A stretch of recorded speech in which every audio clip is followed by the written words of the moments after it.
안녕하십니까. 신조의 쿨톡 시작합니다. 엊그저께 송원석 의원이 압도적 다수 1차 과반 득표로 원내대표에 선출이 됐습니다. 많은 사람들이 결선까지 그래도 가지 않겠는가 했는데요. 친윤 기득권은 아주 분명했습니다. 여전히 살아 있었습니다. 윤통 같지만 친윤 기득권은 건재하다는 것을 보여준 게 이번 원내대표 선거가 아닌가 보여지는데, 뭐 이런 거죠. 사랑하는 님은 같습니다. 그러나 우리 친윤은 여전히 행복합니다. 원내대표도 1차 투표에서 과반 득표로 아주 그냥 쉽게 낚아채고 여전히 이 당의 최대 주주는 우리 친윤입니다. 윤통은 같지만 우리 친윤은 이렇게 살아 있습니다. 이걸 보여준 선거가 이번 송원석이 원내대표로 선출된 이번 선거가 아니었는가 보여지는데요. 그러다 보니까요, 벌써부터 임기가 얼마 남지 않은 김용태 비대위원장과 1차 과반 득표로 당선된 송원석 간의 힘겨루기, 신경전이 벌어지고 있습니다. 오늘 중앙일보가 이렇게 보도하고 있네요. 중앙일보뿐만 아니라 다 마찬가지 보도인데, 송원석은 혁신위원회를 먼저 띄우겠다. 반면에 김용태는 혁신위원회는 내가 그만둔 다음에 띄우던 말던 알아서 하시고, 지금 내가 얘기한 5가지 5대 개혁안에 대해서 당원 여론조사를 먼저 실시하자. 그러니까 당원 여론조사를 먼저 실시하자는 김용태 비대위원장. 지금 당원 여론조사는 뭐 좋은 아이디어지만 이게 또 하다 보면 또 당의 분열 요인이 될 수도 있으니까 좀 신중하게 접근하자. 말은 이렇게 점잖게 하는 것 같지만 김용태한테 개소리 하지 마. 이런 겁니다. 그리고 혁신위원회를 먼저 띄워서 김용태가 제기한 5대 혁신안에 대해서 그 혁신위원회 안에서 논의하면 되는 거 아니냐, 이렇게 얘기를 하고 있는데요. 그러다 보니까 김용태 비대위원장이 발끈해 갖고요, JTBC가 또 단독 보도를 했는데 이런 주장을 했습니다. 그 5대 혁신안에 대한 당원 여론조사를 거부하게 되면은 내가 3차 개혁안을 내겠다. 3차 개혁안을 내겠다. 자신의 임기가요, 이달 30일까지인데 2주 정도 남았는데 한 주에 하나꼴씩 1차 개혁안은 5가지 요구 조건이고요. 2차, 3차 요렇게 계속해서 내겠다라고요. 나름대로 뭐 으름장을 놓으면서 나 그렇게 우습게 보지 마 하는 일종의 배수진을 친 건데, 자, 그러면 김용태 대 송원석, 송원석 대 김용태, 이게 이제 어떻게 흘러갈 것인가 하는 건데, 제가 오늘 아침에 그 CBS 김현정의 뉴스쇼 나가서 인터뷰를 하고 왔는데, 그렇습니다. 송원석 혁신이, 송원석이 혁신위를 제안한 것은 이거는 명백한 월권이다. 송원석이 제안한 혁신위원회를 띄우면은 오히려 진짜 백이 혁신을 뭉개려고 할 것이다. 그 다음에 지금 권성동도 그렇고 송원석도 그렇고, 겉으로는 뭐 쇄신이네, 혁신이네, 뭐 이렇게 얘기를 하지만 또 한편으로는 그러나 분열해서는 안 된다. 우리가 똘똘 뭉쳐서 혁신해야 되지 않겠느냐. 똘똘 뭉쳐서 혁신하자는 얘기는 혁신을 하지 말자는 얘기나 똑같다. 왜? 지금은 파괴적 혁신이 필요한 때인데, 그죠? 창조적 파괴. 진짜 제대로 혁신하기 위해서는 창조적 파괴, 새로운 것을 만들어내기 위해서는 기존의 낡은 것들, 더 이상 이거를 갖고 가기가 힘든, 어떤 거는 고쳐서 다시 쓰면 되지 않느냐. 근데 고쳐서 다시 쓸 정도를 지나간 것들 있지 않습니까? 그런 것들은 과감하게 제거를 해야죠. 그런 점에서 창조적 파괴, 또 그거를 통한 파괴적 혁신, 이런 게 필요할 때 분열은 안 된다. 똘똘 뭉쳐서 쇄신 혁신을 하더라도 똘똘 뭉쳐서 분열 없이 하자. 이 얘기는 쇄신과 혁신 이거를 하지 말자는 얘기가 아닐까 뭐 이런 건데요. 지금부터 이 그 송원석이 얼마나 김용태를 우습게 알고 정말 오바를 하고 있는지 월권을 하고 있는지 이런 겁니다. 송원석은요. 원내대표 선거 단계에서부터 본인이 원내대표가 되면 혁신위원회를 발족하겠다. 혁신위원회를 조속히 설치해서 그 혁신위원회 내에서 혁신안에 대해서 논의를 하겠다 하는데 결론부터 말씀드리면 이거는 명백한 월권입니다. 명백한 월권인데 왜 월권이지? 감독님 당헌 국민의힘 당헌 25조 좀 띄워주시죠. 저기 보십시오. 당대표 및 최고위원 제4절인데 그 첫 번째가 25조입니다. 당대표의 지위와 권한. 당대표 지금은 비대위원장 비대위 체제니까 비대위원장이 당대표죠. 당대표는 법적 대외적으로 당을 대표하고 당무를 통할한다. 그다음 저 사망을 보십시오. 당대표는 원활한 당무 수행을 위하여 필요시 당직자 회의를 소집할 수 있으며 특별위원회를 구성할 수 있다. 특별위원회를 구성할 수 있다. 저 특별위원회 여러 가지 특별위원회가 있습니다. 그런데 지금 송원석이 조속한 시일 내에 만들겠다고 하는 혁신위원회 있잖아요. 이것도 당헌상으로는 특별위원회에 해당됩니다. 특별위원회에 해당돼요. 그러면 특별위원회는 누가 주도해서 만들어요? 당대표예요. 당대표가 특별위원회를 구성할 수 있다. 다만 특별위원회 구성 시에는 최고위원회의 추인을 받아야 된다. 그러니까 지금 비대위 체제 아니에요. 비대위원장이 추진을 하고 그 혁신위원회 뭐 이런 거 설치는 비대위원회의 추인을 받으면 되는 겁니다. 근데 원내대표가 저 특별위원회를 구성하고 자식 의견을 낼 수 있지만 그 권한이 있습니까? 없어요. 예. 국민의힘의 당원 당규를 보면요. 의원총회, 그러니까 원내대표는 의원총회의 의장이에요. 그러니까 의원총회를 시작하게 되면 일바따로 발언하는 게 원내대표고 당대표는 두 번째로 발언합니다. 왜냐하면 의원총회의 의장이 원내대표이기 때문에 원내대표가 먼저 발언합니다. 의원총회에서는. 근데 의원총회는 당헌상 어떻게 규정되어 있는가? 의원의 최고 의사결정 기구입니다. 그러니까 국회의원들의 최고 의사결정 기구가 의원총회지 이 당무 전반 이게 혁신위원회를 만들지 말지를 결정하는 것은 의원총회에서 하는 게 아니에요. 의원들이 의견은 낼 수는 있습니다. 그러나 이거는 당 최고위원회 그리고 비상시에는 비대위원회가 추인을 해야 되는 거지 의총결정사항이 아니에요. 그런데 원내대표가 이제 김용태가 6월 30날 임기를 다하고 물러나고 송원석이 비대위원장까지 겸직을 하게 되면 아니면 또 송원석이 비대위원장 공석인 상태에서 권한대행을 맡게 되면은 그때는 본인이 혁신위원회라고 하는 특별위원회를 만들자 이렇게 얘기할 수가 있어요. 근데 지금은 김용태 버젓이 비대위원장이 있는데 지가 뭔데 원내대표라 해서 그 혁신위원회 특별위원회 자기 멋대로 만들자?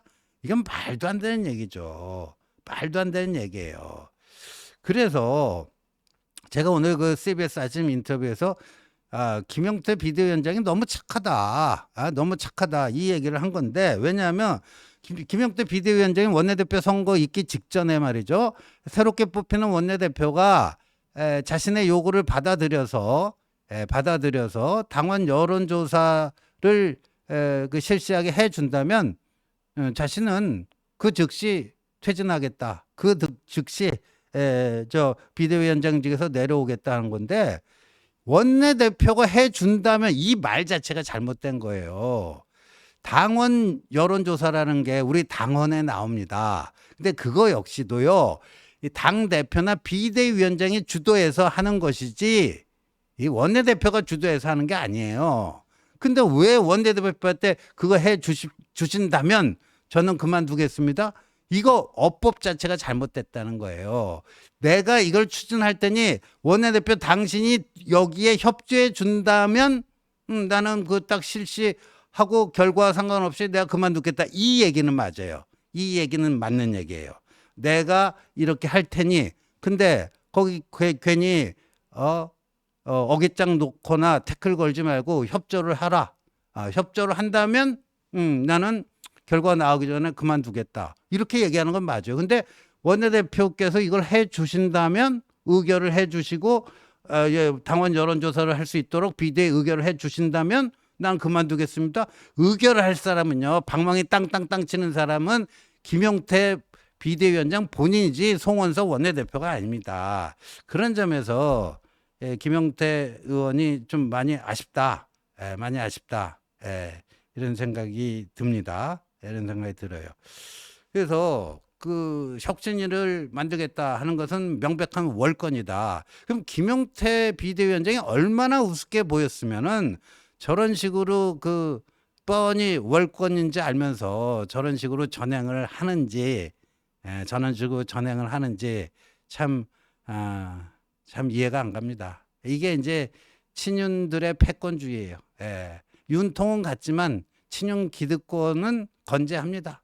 이 친윤 기득권들의 이제 패권적 그 행위가 이게 도를 지나치고 있습니다. 저건 명백한 월권입니다. 그리고요 또 이런 게 있어요. 김용태 비대위원장 말이죠.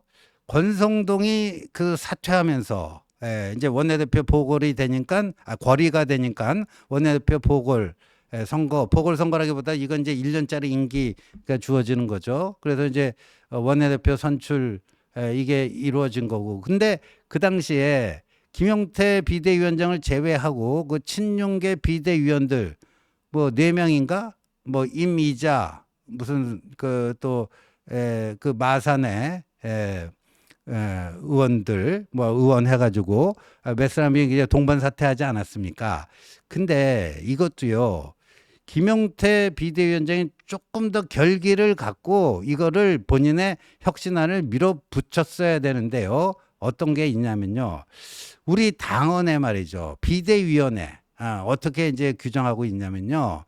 저게 이제 비대위에서 규정한 당원 96조입니다.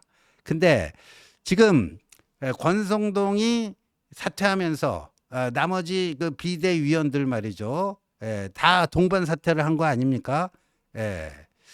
그런데 그 경우에는 어떻게 하면 되냐? 비상대책위원회 위원은 비상대책위원장이 상임정국위원회의 의결을 거쳐 임명한다 이렇게 돼 있지 않습니까? 그러면 김용태 비대위원장이요 정말 깡다고 있다면은 그 4자리인가 폈잖아요. 뭐 이미자, 최형두, 최보윤 뭐 해갖고 뭐 4자리인가 폈잖아요. 그거를요 어떻게 해야 되냐면 그냥 본인이 임명하면 됩니다. 임명해갖고 상임정국위원회에서 부결될 수도 있어요. 그러나 그걸 한번 승부를 걸어봐야죠. 그래서 거기서 그 거리가 된 그죠? 권성동과 동반 사태로 거리가 된 비대위원들 그거를 채우고요. 그러고 그 최영두는 당연직 비대위원장이니까 당연직 비대위원이니까 최영두가 아니라 송원석 죄송합니다. 송원석 신임 원내대표는 당연직 비대위원이니까 그 표결에 참여할 수 있어요. 그러나 비대위원장 김용태 본인이 새롭게 임명한 비대위원들 가지고 5대 혁신안 이걸 당원 여론조사에 붙일지 말지 본인이 주도해서 거기서 의결을 하면 되는 겁니다. 이런 것들이 굉장히 아쉬움으로 남아요. 그러나 뭐 어떻겠습니까? 중과 부적이죠. 지금 이 당의 최연소 의원이고요. 어찌 보면 지금 주변이 첩첩산중 그 친윤 기득권들로 겹겹이 둘러싸여 있는 상황에서 김용태 비대위원장 혼자서 지금 고군분투하고 있는 이러다 보니까 아무래도 좀 힘이 딸리는 것 아닌가 이렇게 보여지는데 자 이럴 때는요 김용태 비대위원장 많은 사람들이 정말 이 당의 미래를 걱정한다면 김용태 비대위원장 많은 사람들이 응원을 해줘야 됩니다. 힘내라, 김용태. 그리고 그렇게 물러나게 되면요, 정말이지 저 친윤 기득권들의 오만방자하면요 갈수록 더 기승을 부릴 것이다. 적어도 김용태가 이달 말로 그만둘지언정 분명한 족적은 남기고 와야 된다. 그러기 위해서는 더 용기와 결기가 필요하고, 이 정치는 절대 혼자 할 수 있는 게 아니다 보니까 뜻있는 많은 사람들이 김용태 밀어주고 응원을 해줘야 됩니다. 그래야 저 친윤 기득권들이 오만방자하게 이 전행할 수 있는 것들을 그나마 태클을 걸고 좀 스톱을 시키고 할 수 있는 게 아닌가, 이렇게 보여집니다. 이거를 분명히 알아야 돼요. 지금 권성동도 자기 원내대표 퇴임하면서 성찰과 혁신, 아니 권성동 입에서 성찰과 혁신이라는 게 나오고 송원석 입에서도 변화와 쇄신이라는 그 단어가 나왔는데 잘 봐야 됩니다. 그 사람들의 그 어법을 잘 봐야 됩니다. 뭐 성찰과 혁신, 변화와 쇄신, 앞에서는 그거 강조하다가요, 단 항상요 정치인의 이 언어는요 단하고 그 이유가 중요합니다.